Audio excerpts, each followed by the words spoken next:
Hello and welcome to Emerald Meadows, your one-stop channel for all things hobby related. And today we are going to be talking about part 4 of our tarot build. And for those of you that have been following along, the first video looked at creating a stable build. The second video looked at installing the tarot and using the manual mode and the altitude hold. And then there's this video here is going to talk about calibrating the GPS and turning on GPS hold. Basically, from there with GPS, once you have that configured, you are then ready to move on to return to home, all the other flight modes that are dependent on using the GPS unit. You have to excuse my flashing there. I got a lower voltage battery. So basically, I'm just going to turn this off. Basically, we're going to talk about, and I did additional components outdoors showing how to calibrate this. We're just going to give an overview before we go into some more of those close-up modes. So I wanted to show you that you're going to need to have your OSD working. Without this OSD screen, you're pretty much pooched on doing that. Make sure that you connect your OSD, because of those that have been following, those of you that have been following the channel, you know that I put out kind of a plea to have viewers contact me and tell me what is going on here. How come I can't calibrate the compass on this tarot? I sent notes to the company, and to be honest with you, they were absolutely no help. I would send them requests saying, could you please give me detailed instructions on calibrating the compass? And they would send back a message saying, thank you. I rephrased it, and I did everything, but they actually never did answer the question. I don't know if they just didn't understand or just figured I was too stupid that I should be able to figure it out.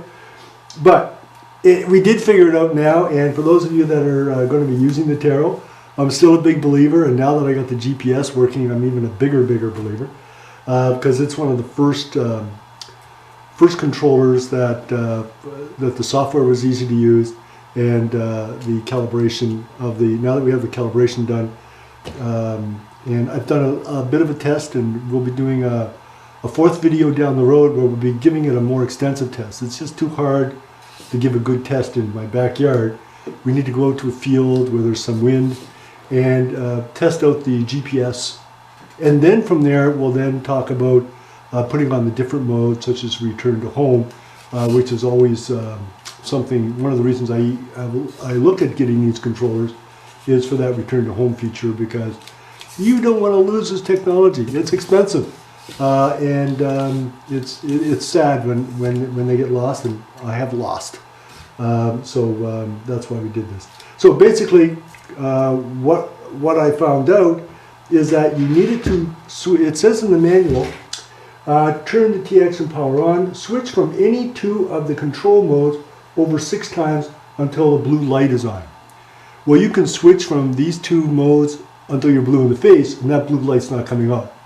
I know I tried everything, but a lot of the viewers of the channel did send me good feedback. It wasn't always right. It wasn't on, but at least that feedback kept the dialogue going, and then eventually we did get a solution. There was a video out there that someone made that showed them flicking the switch and then getting it to calibrate, but you just don't flick the switch and get it to calibrate. Okay, what I want you to notice is down in the bottom corner where it says FS on the OSD. You have to change this 6 times, so it changes from one to the other for 6 counts.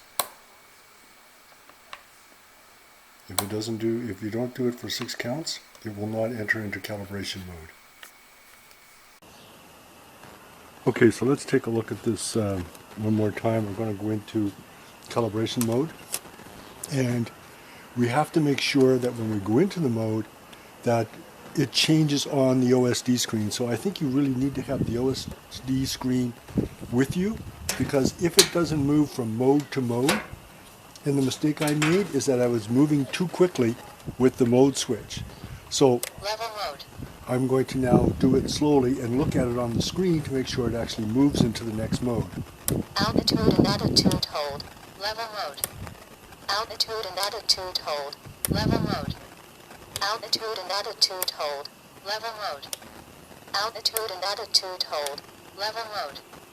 Altitude and attitude hold. Level mode. Okay, 6 times, and now you can see that it's now gone into calibration mode.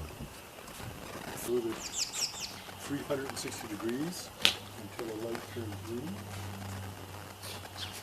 Keeping my eye on the light. Okay, it turned green.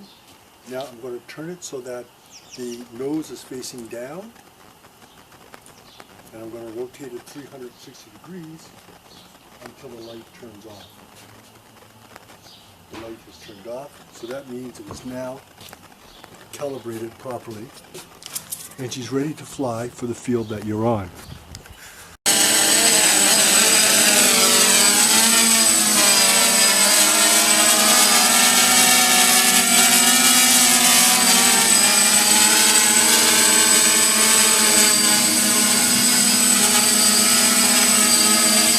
She's pretty good. She's drifting a bit, but she does come back. She drifts to the left, and then she comes back again. That's not me doing that. That's doing it all on its own. Oh, it's out of range.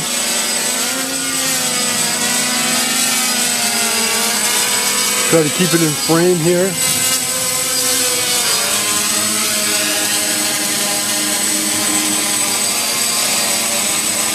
Battery's getting weak.